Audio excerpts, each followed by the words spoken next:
వారు కూడా మరికొద్ది సేపట్లో మనతో జూమ్ కాల్ జాయిన్ అవుతారు. రైట్, ముందుగా మన చందు సాంబశివరావు గారితో మాట్లాడదాం. జనసేన పార్టీ నాయకులు, అదేవిధంగా మాజీ సైంటిస్టు చందు సాంబశివరావు గారు, నమస్తే అండి. నమస్కారం అండి బ్రహ్మనాయుడు గారు. సో ఈ దేశ సేవలో ప్రతి క్షణం నిమగ్నలవుతున్నటువంటి మన రియల్ హీరోస్ అయినటువంటి మన ఆర్మీని, అదేవిధంగా ఈ త్రివిధ దళాలని, రక్షణ వ్యవస్థని ఏ విధంగా గౌరవించుకోవాలి, సో ఏ విధంగా వారికి ప్రోత్సాహాన్ని అందించాలి, చందు సాంబశివరావు గారు ప్రత్యేకంగా ఏపీ డిప్యూటీ సీఎం మరి భారత రక్షణ దళాల్లో పనిచేస్తున్న సిబ్బందికి ఇళ్లకి ఆస్తి పన్ను మినహాయింపు కల్పిస్తున్నామని చెప్పేసి ఆయనకున్నటువంటి విశిష్ట అధికారాలతోటి మరి కొన్ని వరాలు ప్రకటించారు సైనిక సంక్షేమానికి. సో ఇంకా ఏ విధమైన చర్యలు తీసుకోబోతుంది ఆంధ్రప్రదేశ్ ప్రభుత్వం? సో మిగతా రాష్ట్రాలు ఏ విధమైనటువంటి బెనిఫిట్స్ వారికి కల్పిస్తే బాగుంటుంది సార్? బ్రహ్మనాయుడు గారు, మీకు ప్యానెల్లో ఉన్న పెద్దలు ఆంజనేయ రెడ్డి గారికి, జూపూడి గారికి, అలాగే విజయసాగర్ గారికి, ప్రేక్షకులందరికీ కూడా నమస్కారం. ఐ థింక్ మన ఉప ముఖ్యమంత్రి గౌరవనీయులు పవన్ కళ్యాణ్ గారి చొరవతోటి ఆయన చేసినటువంటి వర్కౌట్కి, హోంవర్క్కి ఫలితంగా మురళీ నాయక్ గారికి మరి నివాళి అర్పించటము అంటే ఆయన ఒక్కరికి, ఆయన ఒక్క కుటుంబానికే కాదు, నిజంగా అలాంటి సేవలు అందిస్తున్నటువంటి ప్రతి సైనికుడిని కూడా మనం ఈక్వల్గా గౌరవించుకోవాలి, వాళ్ళకి మనం సెల్యూట్ చేయాలి, వాళ్ళ సేవల్ని ప్రత్యేకంగా గుర్తుంచుకోవాలి అనే విధంగా ఒక సందేశాన్ని ఇవ్వడం కోసం ఆయన ప్రయత్నం చేశారు.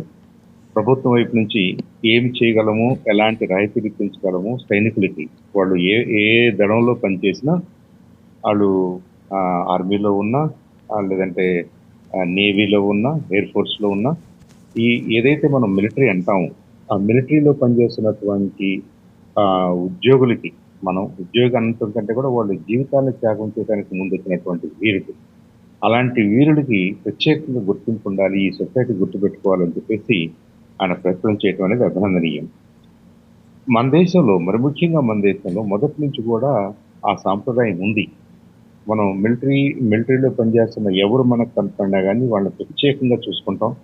లాల్ బహదూర్ శాస్త్రి గారి టైంలో నుంచి కూడా వాళ్ళకి ప్రత్యేకమైన గుర్తింపునివ్వడం కోసం జై జవాన్ జై కిసాన్ అంటూ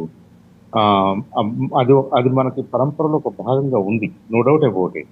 భారతదేశంలో ప్రతి సైనికుడికి మన సమాజం ఒక ప్రత్యేకమైన గౌరవాన్ని ఇస్తుంది. అయితే ఆ గౌరవం ఇంటాంజిబుల్గానే కాదు, ఒక టాంజిబుల్గా కూడా ఉండాలి. అంటే వాళ్ళకు కూడా ఉపయోగపడేలాగా ఉండాలి, వాళ్ళ కుటుంబాలకు కూడా ఉపయోగపడేలాగా ఉండాలి. అంటే ఆర్థికపరమైనటువంటి అంశాల్లో కూడా మనం ఆ గౌరవాన్ని ఇవ్వాలి అనేది ఇవాళ తెర మీదకి వచ్చినటువంటి ప్రత్యేకమైన అంశంగా మనం గుర్తించాలి. డెఫినెట్గా వాళ్ళు సేవలు చేస్తున్న టైంలోనూ, రిటైర్ అయిన టైంలోనూ, ఇంకేదన్నా ఆ ప్రమాదం జరిగినప్పుడు ఆ కుటుంబాలను ఆదుకోవటం అనేది అది మన సైనికులకు మనం ఇస్తున్నటువంటి రెస్పెక్ట్ అనుకోండి, బాధ్యత అనుకోండి, అది ప్రభుత్వం ఎలాగో చేస్తుంది. మీరన్నట్టుగా, మీ ఇంట్రడక్షన్ మీరు అన్నట్టుగా ఎంత చేసినా తక్కువే అనే భావన ప్రివేల్ అవుతుంది కాబట్టి, అవ్వాలి కాబట్టి, ఇది ఏం చేస్తున్నాం అనే దానికంటే కూడా ఇంకేం చేయగలము అనే స్పందనలో నుంచి ఉప ముఖ్యమంత్రి గారు కొన్ని విషయాలను ప్రస్తావించడం, ప్రభుత్వం దాన్ని యాక్సెప్ట్ చేయటం, ముందు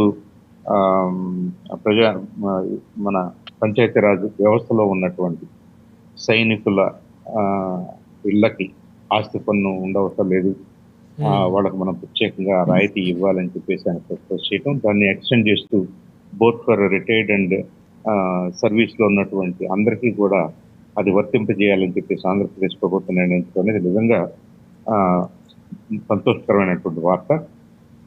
ఆ గౌరవాన్ని మనం వాళ్ళకి ఇస్తున్నందుకు, ప్రభుత్వం ముందుకు వచ్చినందుకు డెఫినెట్గా మన ఆంధ్రప్రదేశ్ ప్రభుత్వాన్ని, మన ముఖ్యమంత్రి గారిని అభినందించాలి.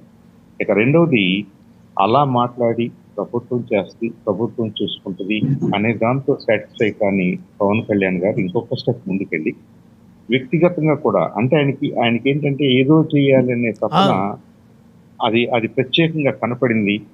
ఒక యువకుడు, చిన్న ఫ్యామిలీ, ఒకే కొడుకు, ఇంకా ఏం చేయాలి, వాళ్ళకి ఏం చేయాలి, వాళ్ళ ఆవేదన ఎలా తీర్చాలి, వాళ్ళ ఆవేదనని ఎలా పంచుకోవాలనే దాంట్లో భాగంగా ఆయన కూడా పర్సనల్గా ఇంకొక 25 లక్షలు కేటాయించడం అనేది, ఇవన్నీ కూడా ఏంటంటే మనం ఆ ఎంత డబ్బులు అనే దానికంటే కూడా ఆ స్పందన, ఆ హృదయం పనిచేసినటువంటి తీరుని, ఆ సందర్భాన్ని, దాంట్లో ఉన్నటువంటి సందేశాన్ని మనం అందరం కూడా అర్థం చేసుకోవాలి, గౌరవించాలి.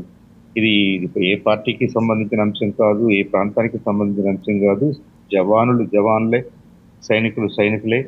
దేశంలో మనం ఎక్కడున్నా కానీ వాళ్ళ త్యాగాల ఫలితంగానే మనం ఇక్కడ శాంతియుతంగా ఉండగలుగుతున్నాం, దేశం అభివృద్ధి చెందగలుగుతుంది. కాబట్టి ప్రతి సైనికుడిని అదే రెస్పెక్ట్తో మనం చూసుకోవాలి. ప్రతి సైనికుడికి అలాంటి ఆ హృదయ స్పందనతో మనం వాళ్ళకి గౌరవాన్ని ఇచ్చుకోవాలనేది పవన్ కళ్యాణ్ గారి ఉద్దేశంగా, ఆయన సందేశంగా మనం భావిస్తూ ఇలాంటి సందేశాత్మకంగా, ఒక పాజిటివ్గా, ఒక ప్రేరణాత్మకమైనటువంటి యువతని మోటివేట్ చేసే స్టెప్స్ తీసుకుంటున్న పవన్ కళ్యాణ్ గారిని డెఫినెట్గా మనందరం కూడా అభినందించాలి. ఐ థింక్ మీ ఇంట్లో మీరు అన్నారు అసలు నాయకత్వం అంటే ఏంటి అనే క్వశ్చన్ వేశారు. ఆ నాయకత్వం అంటే ఏంటిలో అనేక అంశాలు ఉంటాయి. పవన్ కళ్యాణ్ గారు మరొక డైమెన్షన్ కూడా చూపించాడు అని మనం సగర్వంగా చెప్పుకోవచ్చు. రైట్. మనతోటి జూపుడి ప్రభాకర్ గారు జాయిన్ అయ్యారు, మాజీ ఎమ్మెల్సీ.